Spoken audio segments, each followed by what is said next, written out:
So hello welcome back to the code new. तो इस video में हम लोग बात करने वाले हैं हाउ डज इंटरनेट वर्क। तो ये बहुत ही ज़्यादा इंपॉर्टेंट टॉपिक है और इम्पोर्टेंट होने के साथ साथ ये इंटरेस्टिंग भी टॉपिक है। तो इस वीडियो को देखने से पहले तुम पहले से क्लियर कर लो कि तुम्हारे पास भरपूर टाइम है, ताकि इस वीडियो को तुम बीच में छोड़ के ना जाओ। इस वीडियो को पूरा अंत तक देखो, ताकि जो भी चीज़ मैं समझा रहा हूँ तुम्हें सारी चीज़ें समझ में आ जाए, क्योंकि यहीं से तुम्हारा बेस क्लियर होने वाला है और सारी चीज़ें यहीं से तुम्हें समझ में आना चालू हो जाएगा। इंटरनेट के बारे में डीप अंडरस्टैंडिंग होना शुरू हो जाएगा। ठीक है, तो चलो शुरू करते हैं कि कैसे इंटरनेट काम करता है। तो उससे पहले मुझे एक बात बताओ कि जब भी तुम अपने मोबाइल में कोई भी डेटा स्टोर करते हो, चाहे वीडियो हो, चाहे गाना हो, चाहे कोई भी डॉक्यूमेंट्स हो, तो तुम्हारे मोबाइल के अंदर एक चिप लगा होता है। उसी चिप में तुम अपना पूरा डेटा स्टोर कर लेते हो। और ऐसे ही सेम टू सेम अगर तुम अपने लैपटॉप में, चाहे कंप्यूटर में, चाहे टैबलेट में अगर स्टोर करते हो कोई भी डेटा, तो वहाँ पे इंटरनल एसएसडी लगा होता है। तो वहाँ पे तुम्हारा सारा डेटा स्टोर हो जाता है।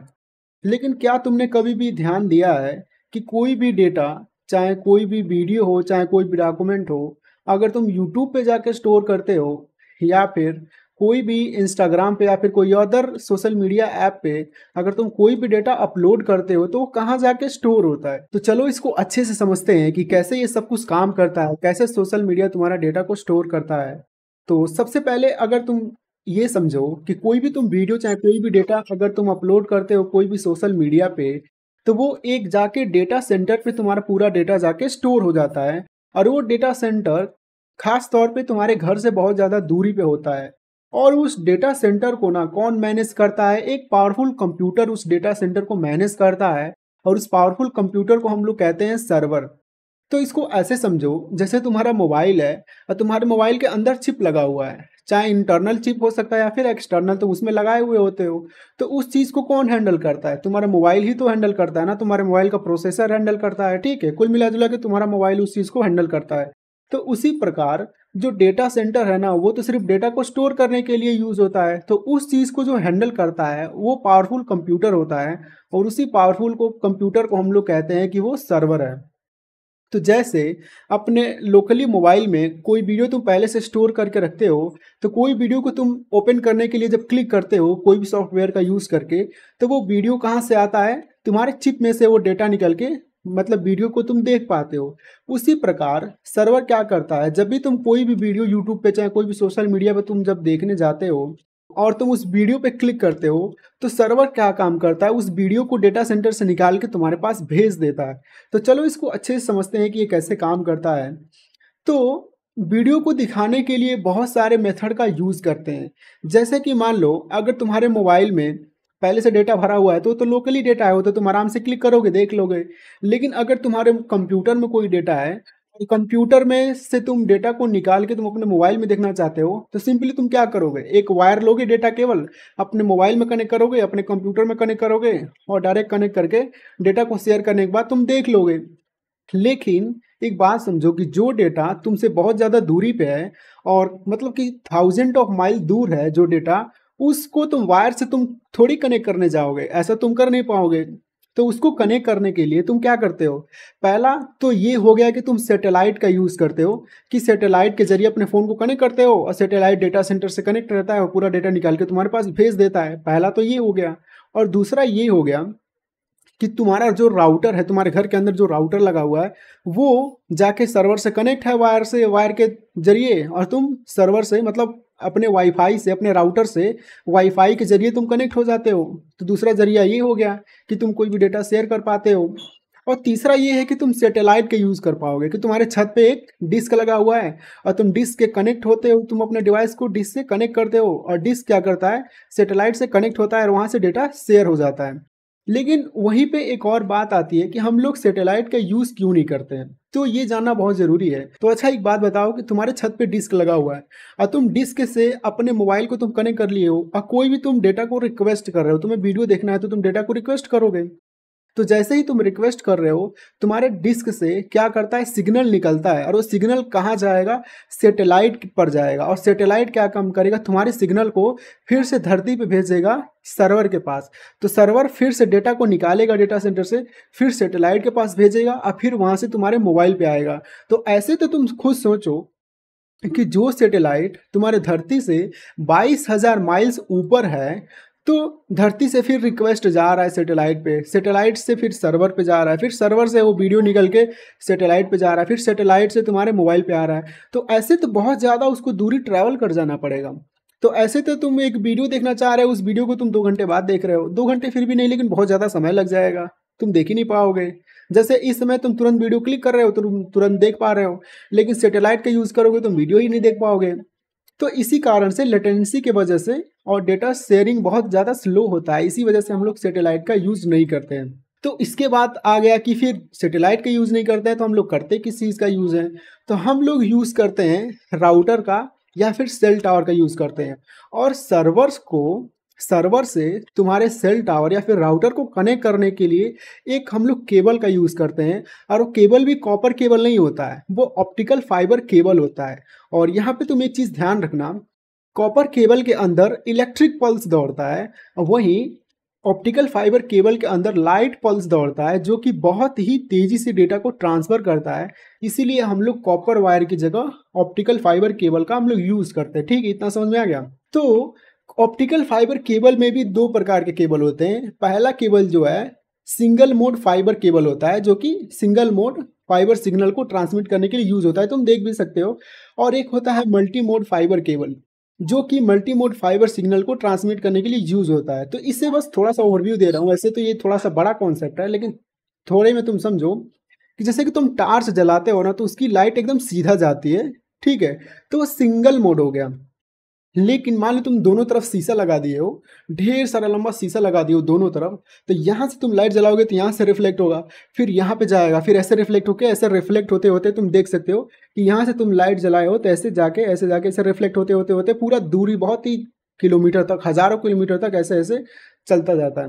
तो ऐसे ज़्यादातर तो हम लोग मल्टी मोड फाइबर केबल ही यूज़ करते हैं। तो चलो इसको समझते हैं कि सैटेलाइट की जगह पे हम लोग यूज़ करते हैं मल्टी मोड फाइबर केबल। तो these cable carry data as light pulse over long distance even under the sea. तो कुल मिला जुला के ये समझो जी, ये जो ऑप्टिकल फाइबर केबल है ना, पहली बात तो डेटा सेंटर तुम्हारे घर से बहुत ही ज़्यादा दूरी पे है, तो वहाँ से तुम्हारे डेटा को लाने के लिए ऑप्टिकल फाइबर केबल हम लोग यूज़ करते हैं। तो ऑप्टिकल फाइबर केबल समुद्र के नीचे से आ सकता है या फिर पूरे पहाड़ के ऊपर से आ सकता है। कुल मिला जुला के बहुत ही ज़्यादा कठिनाइयों से, मतलब बहुत ही ज़्यादा ऊबड़ खाबड़ जगहों से ये हम लोग ऑप्टिकल फाइबर केबल को लेके आते हैं और तुम्हारे सेल टावर को कनेक्ट करते हैं, ताकि तुम जो भी डेटा मंगा रहे हो डायरेक्ट तुम्हारे सेल टावर पे आ पाए, और अपने मोबाइल से सेल टावर को तुम इलेक्ट्रोमैग्नेटिक वेव के जरिए कनेक्ट कर पाओ और वहाँ से तुम डेटा को ले पाओ। तो चलो आगे बढ़ते हैं। और कनेक्टिंग टू नेटवर्क, तो नेटवर्क से अब तो आ गया, समझो कि तुम्हारा जो सेल टावर हो गया या फिर तुम्हारा राउटर हो गया, सर्वर से तो कनेक्ट हो गया ऑप्टिकल फाइबर केबल के जरिए। अब बात आती है कि तुम अपने मोबाइल को कैसे कनेक्ट करोगे, राउटर से या फिर सेल टावर से। तो चलो उसको समझते हैं। तो पहला तो ये हो गया कि तुम अपने मोबाइल को तुम वाईफाई राउटर से कनेक्ट कर लो, वाईफाई के जरिए, तो तुम डेटा को शेयर कर पाओगे, ठीक है। और दूसरा तो ये हो गया कि तुम सेलुलर टावर का, ये तुम देख सकती हो टावर जो तुम्हारे घर के आजू बाजू लगा रहता है, तुम उसका यूज़ कर सकते हो। जैसे अपने मोबाइल का डेटा ओपन करोगे और तुम डायरेक्टली इससे कनेक्ट हो जाओगे, यार ये तो पहले ही सर्वर से कनेक्ट है ऑप्टिकल फाइबर केबल के जरिए, तो आराम से डेटा शेयर हो जाएगा। तो इसके वजह से चलो समझते हैं। अब यहाँ पे तुम्हारे मन में एक सवाल आ रहा होगा कि सब कुछ तो ठीक है, लेकिन ऐसा तो नहीं है कि सिर्फ मैं ही वीडियो देखना चाह रहा हूँ, ऐसा तो नहीं है कि जो वीडियो मैं मंगा रहा हूँ वही वीडियो हर कोई मंगा रहा हो, और ऐसा भी नहीं है कि इंटरनेट बस तुम ही यूज़ कर रहे हो, लाखों करोड़ों लोग इंटरनेट एक ही समय पे यूज़ कर रहे हैं। तो सर्वर को कैसे पता चलेगा कि कौन सा वीडियो मेरे पास आना चाहिए और कौन सा वीडियो उसके पास जाना चाहिए? और यहाँ तक कि तुम्हारे मन में ये भी क्वेश्चन आएगा कि मान लो एक ही तार सब कुछ डेटा भेज रहा है तुम्हारे राउटर पे, समझो तुम्हारे घर में राउटर लगा है और उस राउटर से तुम लोग 5 लोग कनेक्ट हो, उस सर्वर को कैसे पता चलेगा कि किस डिवाइस पे कौन सा डेटा भेजना है या फिर किस डिवाइस के पास कौन सा डेटा चलाना है? जैसे मान लो तुम्हारे घर में 5 मोबाइल हैं, एक मोबाइल से तुम वीडियो कोई और देखना चाह रहे हो, एक मोबाइल से तुम इंस्टाग्राम चला रहे हो, एक मोबाइल से तुम फेसबुक चला रहे हो, तो अलग अलग डेटा हर मोबाइल पे कैसे जाएगा? वो डेटा को भेजने के लिए एक टर्म आता है, उसको कहते हैं हम लोग आईपी एड्रेस। तो हर एक मोबाइल का अलग अलग आईपी एड्रेस होता है। तो चलो अब ठीक से समझते हैं कैसे काम करता है। तो every device on the internet has unique IP address like home address. Your internet service provider assign your device and IP address. Server also have IP addresses. तो ठीक है, ऐसा समझो कि जब भी तुम रिचार्ज कराते हो, जियो हो गया, एयरटेल होगा, इन लोग को हम लोग कहते हैं इंटरनेट सर्विस प्रोवाइडर। तो जैसे ही तुम रिचार्ज कराते हो ना, तो वो तुम्हारे मोबाइल को एक आईपी एड्रेस देते हैं, और जैसे जैसे करोड़ों लोग रिचार्ज कराते हैं, उन सभी को एक IP address internet service provider द्वारा दिया जाता है, और सभी का आईपी एड्रेस अलग अलग होता है। तो तुम खुद सोचो, जब सभी का आईपी एड्रेस अलग अलग है, एड्रेस मतलब तुम समझ ही रहे हो, एड्रेस मतलब क्या होता है, सबके घर का एड्रेस अलग अलग होता है, वैसे ही सबके मोबाइल का आईपी एड्रेस अलग अलग होता है। तो तुम खुद सोचो, जब एड्रेस अलग अलग होता है, तो फिर जो डेटा आ रहा है वो भी तो आराम से मैं पता कर लूंगा ना कि किसके एड्रेस पे डेटा भेजना है, तो कितना आसान हो गया। तो उसी चीज़ का हम लोग यूज़ करते हैं। और एक चीज़ ध्यान रखना कि सर्वर के पास भी आईपी एड्रेस होता है। तो जिस सर्वर से तुम डेटा मंगाना चाह रहे हो उसके पास आईपी एड्रेस, तुम्हारे मोबाइल के पास आईपी एड्रेस। और जब दोनों के पास एड्रेस है और कनेक्ट करने का तुम प्रोसीजर जान ही गए हो कि ऑप्टिकल फाइबर और तुम सेल टावर का यूज़ करके तुम कनेक्ट ही कर लोगे, तो फिर तुम खुद सोचो, तुम्हारे मोबाइल से और सर्वर के बीच में तो आराम से डेटा ट्रांसफर हो जाएगा, क्योंकि दोनों के पास एड्रेस है। जो तुम डेटा मंगा रहे हो सर्वर भेज देगा, जो तुम रिक्वेस्ट कर रहे हो तो सर्वर के पास चला जाएगा। कितना आसान है। तो आईपी एड्रेस तुम खुद सोच सकते हो कि कितना ज़्यादा वैल्यूएबल है। तो उसके बाद से एक टर्म आता है कि जैसे, अच्छा एक बात बताओ, तुम अपने मोबाइल में बहुत लोग का नंबर स्टोर करते हो, लेकिन सबका नंबर तुम किसी न किसी नाम से स्टोर करते हो, ऐसा क्यों करते हो? अच्छा तुम एक बात बताओ, अगर तुम सभी का नंबर याद रख पाते तो तुम उनका नाम सेव ही क्यों करते, सेव नहीं करते? तुम सेव कर रहे हो क्योंकि सबका नंबर याद नहीं कर पा रहे हो, तो सबका आईपी एड्रेस तो तुम याद ही नहीं रख पाओगे ना। तो इसी चीज़ को रिजॉल्व करने के लिए एक सिस्टम लाया गया था, उसको हम लोग कहते हैं डोमेन नेम सिस्टम। ठीक है। तो डोमेन नेम सिस्टम क्या करता है, जैसे कि तुम अपने मोबाइल में नाम सेव करते हो और नाम जैसे ही डायल करते हो नाम पे तो उसके नंबर पे डायल चलने लगता है। तो उसी प्रकार जब किसी भी ब्राउज़र पे, चाहे गूगल हो चाहे क्रोम हो, अगर तुम डोमेन नेम सर्च करोगे ना, तो डोमेन नेम किस में कन्वर्ट हो जाएगा, आईपी एड्रेस में कन्वर्ट हो जाएगा। और जैसे ही एड्रेस में कन्वर्ट हो गया तो तुम्हें पता चल जाएगा कि भाई किसके पास तुम रिक्वेस्ट भेजोगे। तो वही डोमेन नेम सिस्टम है, वही चीज़ करता है कि तुम डोमेन नेम सर्च करोगे उसको आईपी एड्रेस में कन्वर्ट कर देगा, और आईपी एड्रेस जब एड्रेस मिल जाएगा तुम्हें तुम्हारे ब्राउजर को, तो तुम्हारा रिक्वेस्ट डायरेक्ट सर्वर के पास भेज देगा, और सर्वर से जो तुम रिक्वेस्ट किए हो, चाहे तुम वीडियो देखना चाह रहे हो तो वीडियो वहां से निकल के चला आएगा तुम्हारे मोबाइल पे, तुम्हारे एड्रेस पे। तो चलो इसके बाद से समझते हैं कि क्या होता है कि you inter a domain name in your browser, the browser queries the DNS server to get IP address. The browser sends a request to the server and data center, and server breaks the data into small pieces called packet. तो वही बात हो रही है कि जैसे तुम अपने ब्राउज़र पे कोई भी चीज़ सर्च करते हो, जैसे समझो कि तुमने एक गाना सर्च किया अपने ब्राउज़र पे, तो तुमने गाना सर्च किया तो वो गाना वो वीडियो वाला गाना है, ये बात ध्यान रखना। कोई भी गाना हो सकता है, लेकिन मैं एग्जांपल एक समझा रहा हूँ कि मान लो कि वो वीडियो वाला गाना है, तो तुमने ब्राउज़र पे वो वीडियो वाले गाना को सर्च किया, तो डोमेन नेम सिस्टम ने क्या किया कि उसका एड्रेस पता लगाया कि उस गाने का एड्रेस है क्या, तो उस गाने को आईपी एड्रेस में कन्वर्ट किया, और फिर चेक करेगा कि किस सर्वर के पास स्टोर है। तो फिर सेल टावर के जरिए, ऑप्टिकल फाइबर के जरिए वो रिक्वेस्ट कहाँ जाएगा, जिस सर्वर के पास वो स्टोर रहेगा उसके पास वो रिक्वेस्ट जाएगा। और फिर वो सर्वर क्या करेगा, उस सर्वर जो है, जो पावरफुल कंप्यूटर है, वो अपने डेटा सेंटर से उस वीडियो को निकालेगा और उसको छोटे छोटे पैकेट्स में तोड़ देगा। डायरेक्टली नहीं भेजता है, उसको छोटे छोटे पैकेट्स में तोड़ देता है। और चलो आगे समझते हैं, छोटे छोटे पैकेट्स में तोड़ने के बाद क्या होता है। जैसे ही सर्वर डेटा सेंटर से वीडियो को निकाल के छोटे छोटे पैकेट में तोड़ देता है ना, तो समझो, तुम्हें तो एक चीज़ पहली बात तो तुम ध्यान में रखो, कोई भी डेटा ट्रांसफ़र होता है ना, वो 0 और 1 के फॉर्म में ट्रांसफ़र होता है। चाहे वो इलेक्ट्रिक सिग्नल हो, चाहे लाइट पल्स हो, चाहे कोई भी चीज़ हो, सब कुछ 0 और 1 के फॉर्म में ट्रांसफ़र होता है। ठीक है। और उसके बाद से जैसे ही सर्वर डेटा सेंटर से वीडियो को निकालता है और उसको पैकेट में, छोटे छोटे पैकेट में तोड़ता है, और वो पैकेट 0 और 1 के फॉर्म में होता है, और 0 और 1 के फॉर्म में जो पैकेट होता है उस सभी पैकेट्स में वो एक सीक्वेंस नंबर डाल देता है। ये चीज़ ध्यान रखना, ये बहुत ही ज़्यादा इंपॉर्टेंट है। सभी पैकेट्स में एक सीक्वेंस नंबर डाल देता है, ताकि जब भी तुम्हारे मोबाइल पे सारे छोटे छोटे पैकेट जो कि 0 और 1 के फॉर्म में है, वो तुम्हारा मोबाइल रिसेंबल करके फिर से वीडियो में कन्वर्ट कर पाए। ठीक है। तो packets travel independently through the network talking the best available route. Packets may go different path are reassemble in order at your devices. तो यहाँ पे एक चीज़ मैं दिखाना चाह रहा हूँ, कहाँ गया, तो यहाँ पे देखो, यहाँ पे एक पाथ नहीं है, एक ये भी यहाँ से आ रहा है, एक ये भी यहाँ से आ रहा है, तो बहुत सारे ऐसे हजारों बहुत सारे पाथ होते हैं, ठीक है, एक ही पाथ नहीं होता है।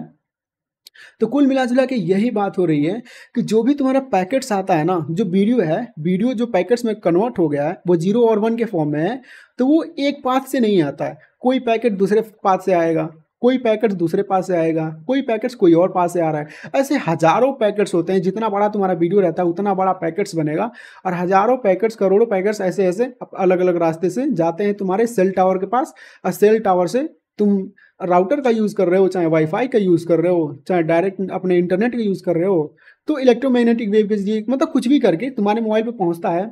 तो फाइनली तुम्हारे मोबाइल पे जाके वो सब कुछ रिसेंबल हो जाता है, और फाइनली रिसेंबल होने के बाद तुम्हारे मोबाइल में वीडियो चलने लगता है, ठीक है। तो चलो इसके बाद से समझते हैं कि क्या होता है।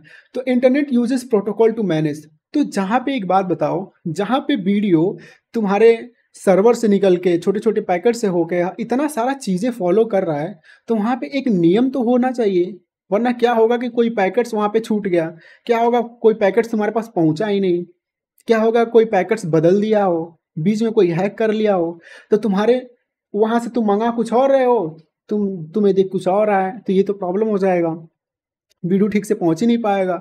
मान लो तुम मैसेज किसी और को कर रहे हो, कोई और चीज़ लिख के कर रहे हो, उसके पास पहुंच कोई और चीज़ रहा है, तो वो भी सोचेगा ये क्या लिख के भेज दिया। तो इसी चीज़ को मेंटेन करने के लिए एक प्रोटोकॉल लाया गया। वैसे तो बहुत सारे प्रोटोकॉल होते हैं, चलो लाइन बाई लाइन समझते हैं। तो packet creation, address attachment, routing, reassembly lost packets, ensure reliable, and इसी चीज़ को तुम कुल मिला जुला के समझो। जो भी प्रोटोकॉल होता है ना, प्रोटोकॉल अच्छे तरीके से तुम्हारे वीडियो को सर्वर से तुम्हारे मोबाइल पे भेजने के लिए, तुम्हारे मोबाइल से सर्वर पे भेजने के लिए जो रूल यूज़ होता है ना, जो नियम यूज़ होता है, और उसी चीज़ को जो मेंटेन करने के लिए जो सिस्टम यूज़ होता है, उसी चीज़ को हम लोग कहते हैं प्रोटोकॉल। तो चलो आगे बढ़ते हैं। तो infrastructure management, an organization called ICANN manages IP address assigning, domain name registration, and large company maintain the optical fiber cable network globally। तो कुल मिला जुला के ऐसा समझो कि एक ऑर्गेनाइजेशन है जिसको हम लोग ICANN कहते हैं। तो वो क्या करता है कि IP एड्रेसेस को असाइन करता है, असाइन मतलब देता है, और डोमेन नेम को भी रजिस्टर करता है, और लास्ट कंपनी मेंटेन करती है ऑप्टिकल फाइबर केबल को नेटवर्क के लिए। तो ये उतना ध्यान देने वाली बात नहीं है, लेकिन फिर भी नेसेसरी है, इसलिए मैंने इसको ऐड किया है। तो फाइनली आई थिंक तुम्हें सारी चीज़ें समझ में आई होगी कि नेटवर्क कैसे काम करता है और तुम कैसे वीडियो देख पाते हो। So thank you for this video, और सब्सक्राइब कर दो अगर ये वीडियो समझ में आया हो तो, और पसंद आया हो तो।